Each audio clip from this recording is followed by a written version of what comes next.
When Mary Nell Regan took the job as executive director of Milwaukee's Fire and Police Commission, she promised to improve police-community relations. We definitely have our work cut out for us.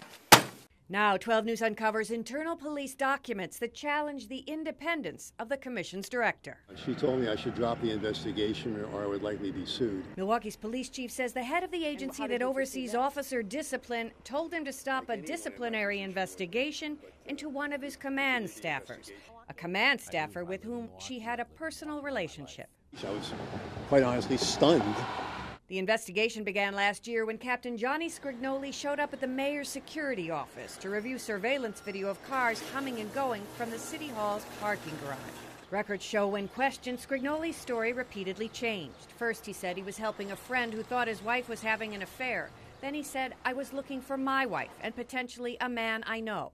Then this surveillance picture surfaced. It shows the captain and the head of the Fire and Police Commission at a liquor store, and police determined his purpose to view the surveillance video involved Ms. Regan and not his wife.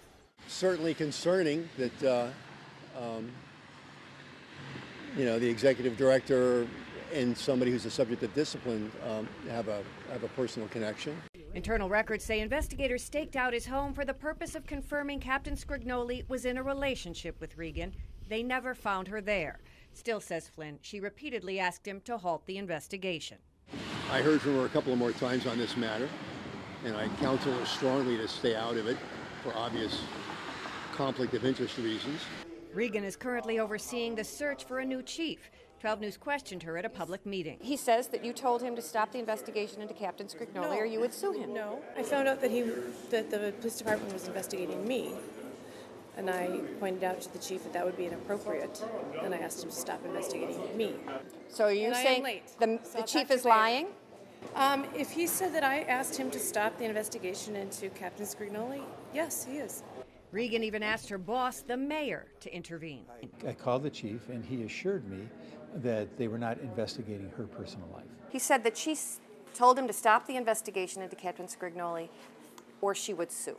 So nothing was stopped. Captain Scrignoli was punished. Was there any action taken involving Mary Nell Regan, given the allegations that she told the police chief to stop? I don't know if that was something that was litigated or proven or anything. Do you think the chief was lying to me? I honestly, that's something that you're going to have to decide. I'm not going to, it's a he said, she said situation. Mayor Barrett wants people to know his office initiated the investigation into Captain Scrignoli and never tried to stop it. The chief wants people to know the executive director's efforts to interfere failed. Anytime you've got somebody in an official position who is, wants to intercede in an investigation involving a personal friend of theirs, I think that's very troubling. The chief suspended the police captain for 5 days over the surveillance video incident. He tells 12 News he would like to talk on camera, but did not get permission from the chief, Joyce. And Regan serves at the pleasure of the mayor. Unclear if she was disciplined in all this.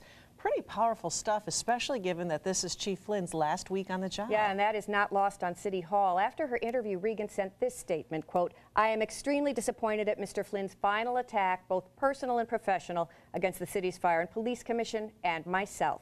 Regan calls it retaliation, and it turns out the Fire and Police Commission was unaware that these records were released. It now tells 12 News it will investigate who leaked the internal affairs documents, Joyce. We will stay on this story. Thank you, Colleen.